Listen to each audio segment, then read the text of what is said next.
কি বই পড়ছেন এ নিয়ে আমাদের নিয়মিত আলোচনায় আপনাদের সবাইকে স্বাগত জানাচ্ছি। দর্শক, শুরুতে বলে রাখি যে এই ইউটিউব চ্যানেলে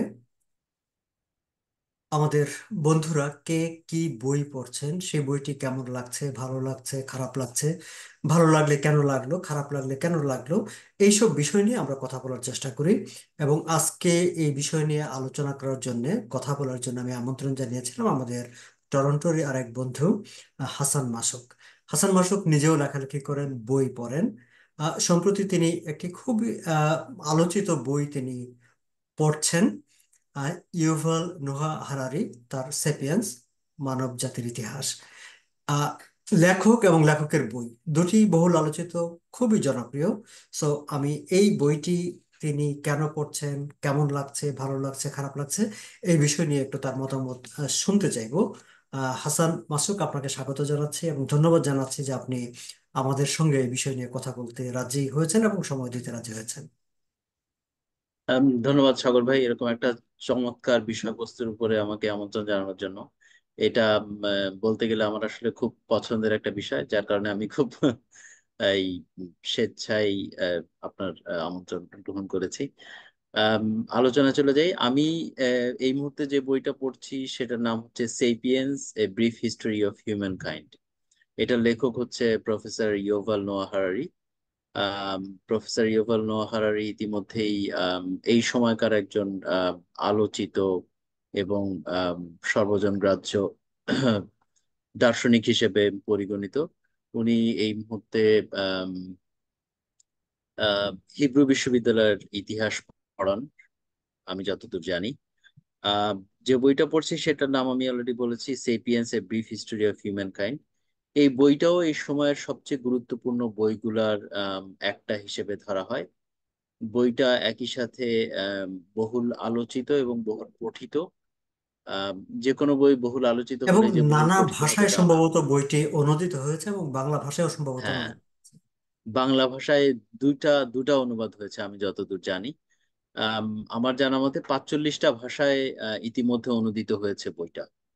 তার মানে তারপরে খুবই খুবই আহ, পপুলার বইটা। হ্যাঁ, নিউ ইয়র্ক টাইমস এর বেস্ট সেলার হিসেবে অলরেডি সিলেক্টেড হয়েছে এটা। সো সব দিক থেকে বলতে গেলে এটা একটা অনন্য বই। বইটার পড়ে আমার যেটা মনে হচ্ছে, বইটা যথেষ্ট সহজপাঠ্য। যেহেতু ইতিহাসের বই। এবং আমরা আহ, যদি শুরুতে একটু হাসান, একটু যদি আপনার কাছ থেকে আমরা জেনে নেই যে সাবজেক্ট লাইন যদি বলি বইটার, হুম যে বিষয়বস্তু, একটা মোটা দাগে আমরা এটাকে কি বলবো? মোটা দাগে যদি বিষয়বস্তু বলতে হয় তাহলে আসলে এটা আহ, মানব জাতির টিকে থাকার সংগ্রাম থেকে শুরু হয়েছে। তারপরে আলোকপাত করেছে মানব জাতির সামগ্রিক উত্থানের উপরে। সেপিয়েন্স আসলে হোমোসেপিয়েন্স এর সংক্ষিপ্ত রূপ। হোমোসেপিয়েন্স হচ্ছে আমাদের আমরা মানুষের যে প্রজাতিটা এই মুহূর্তে পৃথিবীকে রাজত্ব করছি, এবং শেষমেশ আমাদেরও কাছে পিঠে অনেক প্রজাতি ছিল যারা টিকতে পারেনি। তো আমরাই সর্বশেষ হিসেবে টিকে গেছি সেটা থেকে। তো বইটা মোটা থেকে বলতে গেলে আসলে মানুষের টিকে থাকার লড়াই, অন্যান্য গাছের প্রজাতিগুলো কেন আমাদের মতো টিকতে পারলো না সেটা, কিংবা তারপরে মানুষের আমাদের ইতিহাস। সামগ্রিক উত্থান, আমাদের সামগ্রিক উত্থান, আম, আমাদের চিরন্তন সংগ্রাম, এবং সর্বোপরি উনি যেটা বলতে চেয়েছেন যে মানুষের সুখ শান্তির যে অনন্ত খোঁজ, যেটা মানুষের জীবনের আপাত আম, ঈপ্সিত লক্ষ্য বলেই মনে হয়, সেই সন্ধানে মানুষ যে অবিরাম চেষ্টা চালিয়ে যাচ্ছে এবং আসলে ফাইনালি তারা কি পাচ্ছে, এই সব কিছু মিলেই আমার কাছে মনে হয় যে এটাই বইয়ের সাবজেক্ট লাইনের সারমর্ম হিসেবে বলা যায়। এবং আমরা যদি একটু জানতে চাই আপনার কাছে যে বইটার বিশেষ উল্লেখযোগ্য অংশগুলো যেগুলো আপনার খুব ভালো লেগেছে। একটা বই আসলে তখনই খুব ভালো লাগে যখন সেটা একটু ভিন্ন হয়, আমি যেটা মনে করি। সনাতন ভাবে একই রকম ভাবে ইতিহাসের বইগুলা সাধারণত যেরকম হয় যে একই ভাবে চলে, কিন্তু এই বইটা আমার কাছে মনে হয়েছে ভিন্ন, অনেকভাবেই ভিন্ন। তার প্রধান কারণ হচ্ছে যে এটা আমাদের সনাতন অনেক চিন্তা চেতনা, যেটা আমরা জেনে এসেছি সত্য হিসেবে, সেটাকে চ্যালেঞ্জ করেছে। এবং সেই চ্যালেঞ্জের পেছনের কারণগুলোকে এত চমৎকার ভাবে উনি তুলে ধরেছেন যেটা অনেক ক্ষেত্রেই আমার কাছে গ্রহণযোগ্য হয়েছে। আমি বিশ্বাস করি যে 90% পাঠকের কাছেই ওনার কারণগুলো আম, গ্রহণযোগ্য হবে, যে কারণগুলি নিয়ে উনি চ্যালেঞ্জ করেছেন, বিশেষ করে মানব সভ্যতার চলে আসা যে সনাতন ধ্যান ধারণাগুলো নিয়ে।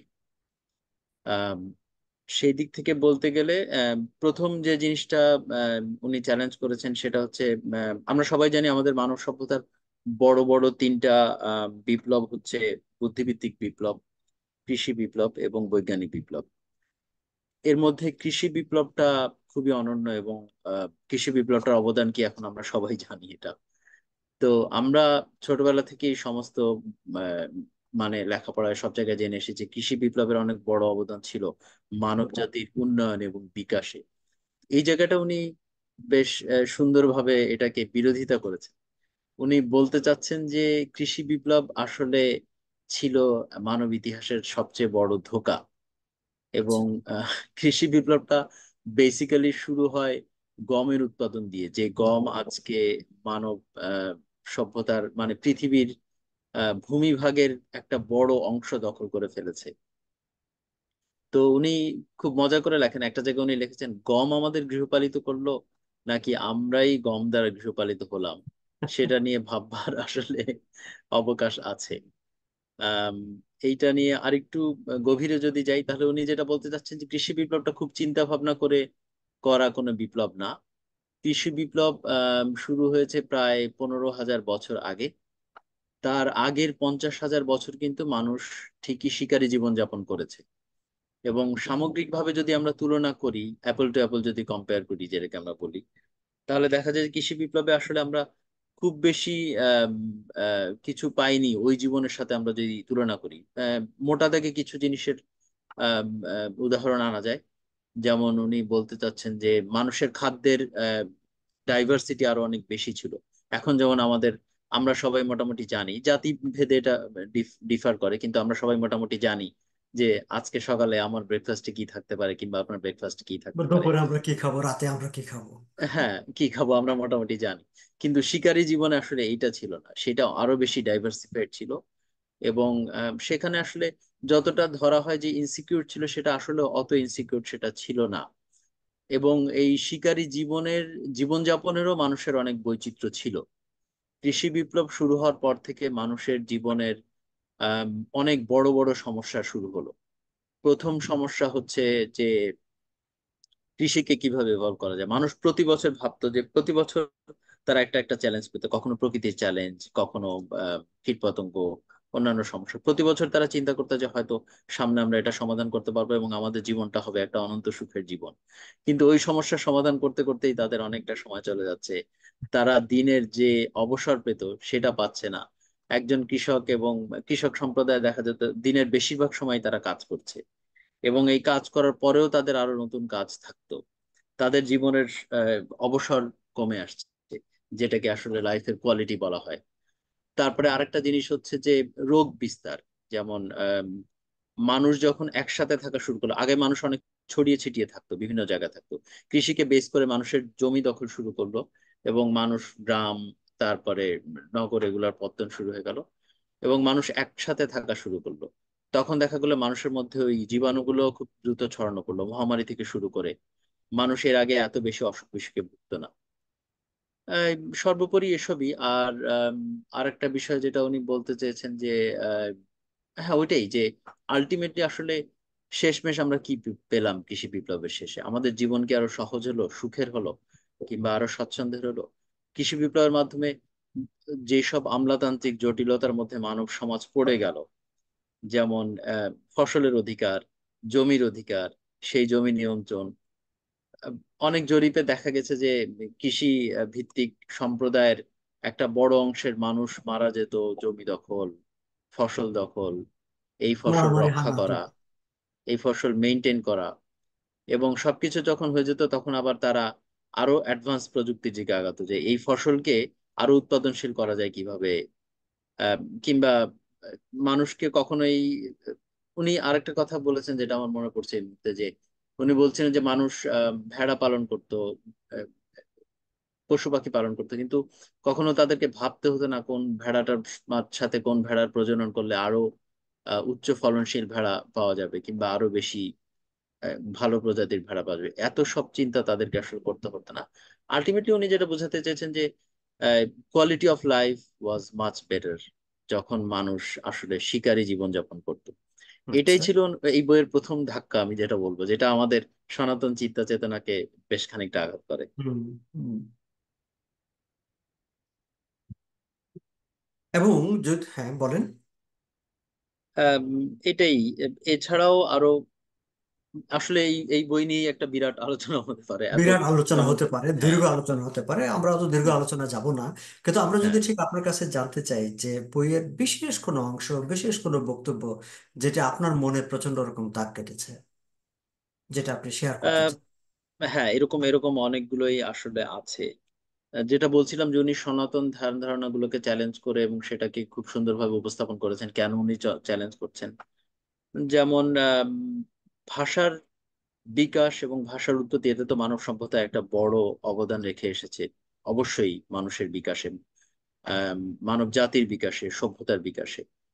আম, তো এইখানে উনি বলছেন যে আম, আমরা যেটাকে একটা খুব খারাপ ভাবে দেখি, যেমন পিছনে কথা বলা কিংবা গসিপিং, যেটাকে আমরা খুব খারাপ ভাবে দেখি, সেটাকে উনি বলছেন এটার আসলে অনেক অবদান মানব সভ্যতার বিকাশে।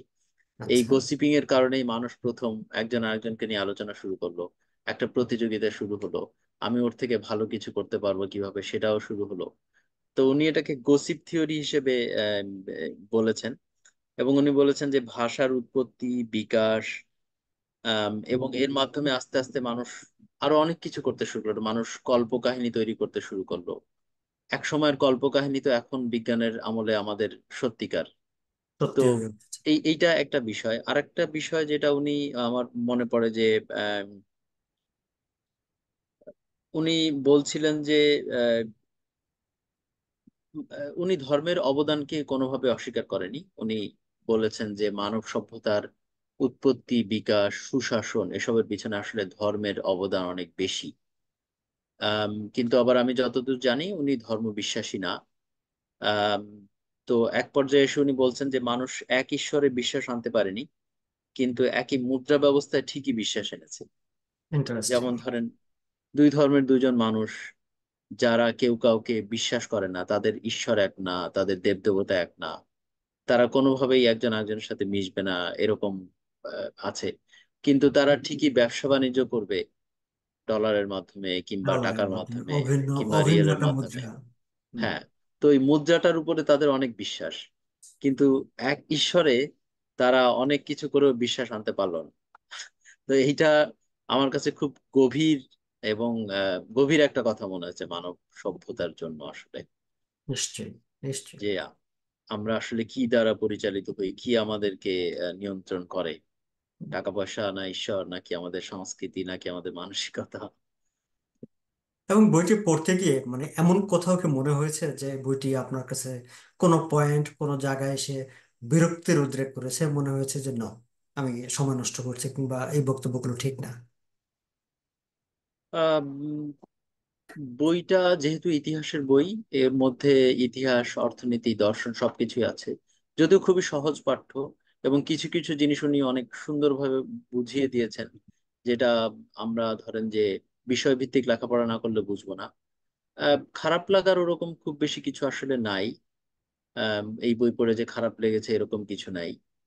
আম, প্রথমে খারাপ লাগলেও পরে সেটা কেটে গেছে। যেমন উনি আম, প্রায় 1500 শতক থেকে শুরু করে 1700 শতকের মাধ্যমে ইউরোপ, যারা আসলে খুবই আন্ডারডগ ছিল, ইউরোপ কিভাবে এত প্রভাব প্রতিপত্তির মাধ্যমে কলোনিয়ালিজম শুরু করলো, পৃথিবীর বিভিন্ন রাষ্ট্র দখল করা শুরু করলো, এবং আস্তে আস্তে তারা ফুলে ফেঁপে উঠলো। এই ইউরোপের কিন্তু খুব বেশি ধন সম্পদ, তাদের জীবনযাত্রা তাদের খুব বেশি উন্নত ছিল না।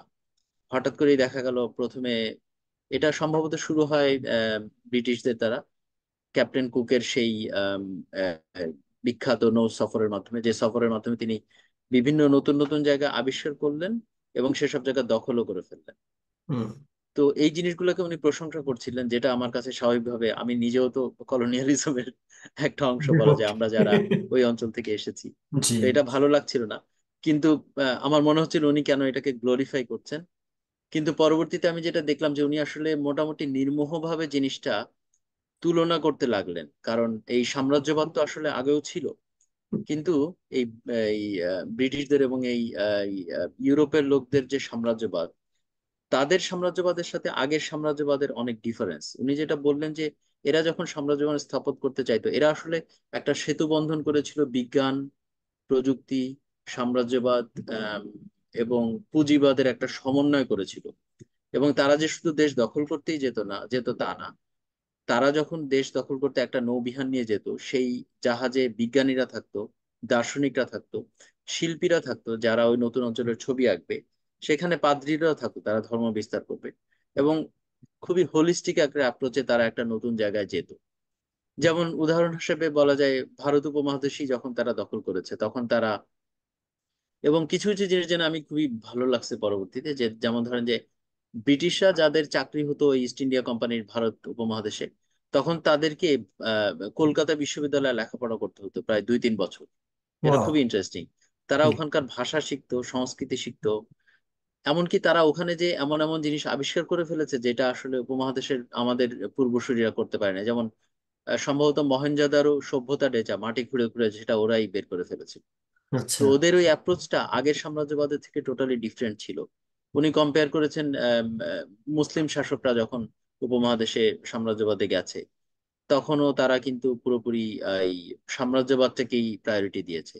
শাসন, শোষণ এবং এইসব নিয়ে তারা, রাজনীতি, এগুলো নিয়ে তারা ব্যস্ত থেকেছে। কিন্তু ওদের অ্যাপ্রোচটা, এটা শুধু আসলে ব্রিটিশদেরই না, পুরো ইউরোপেরই, ফ্রান্স, পর্তুগাল, স্পেন, সবাই। এবং এরা পরবর্তীতে যখন সাম্রাজ্যবাদ ছড়িয়েছে, তারা অনেক চিন্তা ভাবনা করে ছড়িয়েছে, এবং তাদের ওটার মধ্যে আহ বেশ সমন্বয় ছিল সবকিছুর একটা।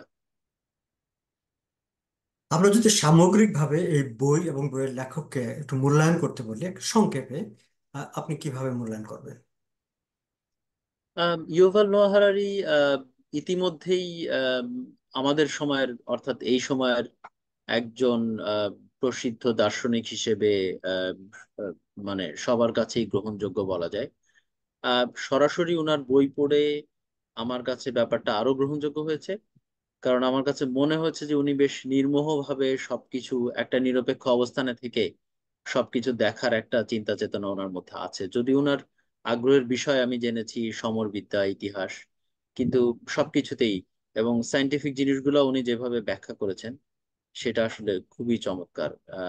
অনেকে ধরেন কেউ যদি সায়েন্সের স্টুডেন্ট নাও হয়, তারাও আহ, ব্যাপারগুলো খুব সুন্দরভাবে বুঝতে পারবে।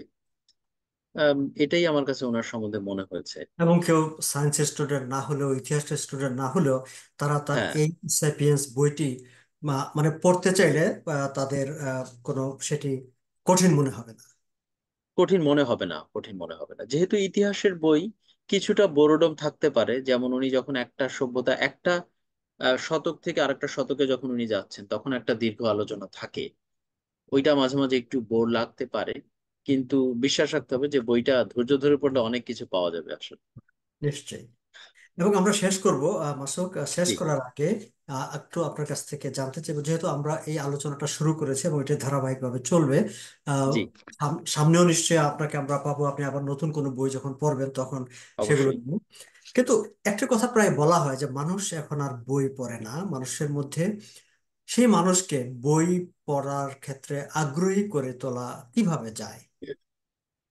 আপনার নিজের একটা মানে ছোট্ট করে যদি একটা পরামর্শ দেন, আহ, কিংবা এটা এটা আসলে সত্য। এটা আসলে সত্য। আমরা ইনফরমেশনের যুগে আছি, এবং ইনফরমেশন বললে কম বলা হয়ে থাকবে, এটা আসলে ইনফরমেশন ওভারলোডিং এর যুগে আছি।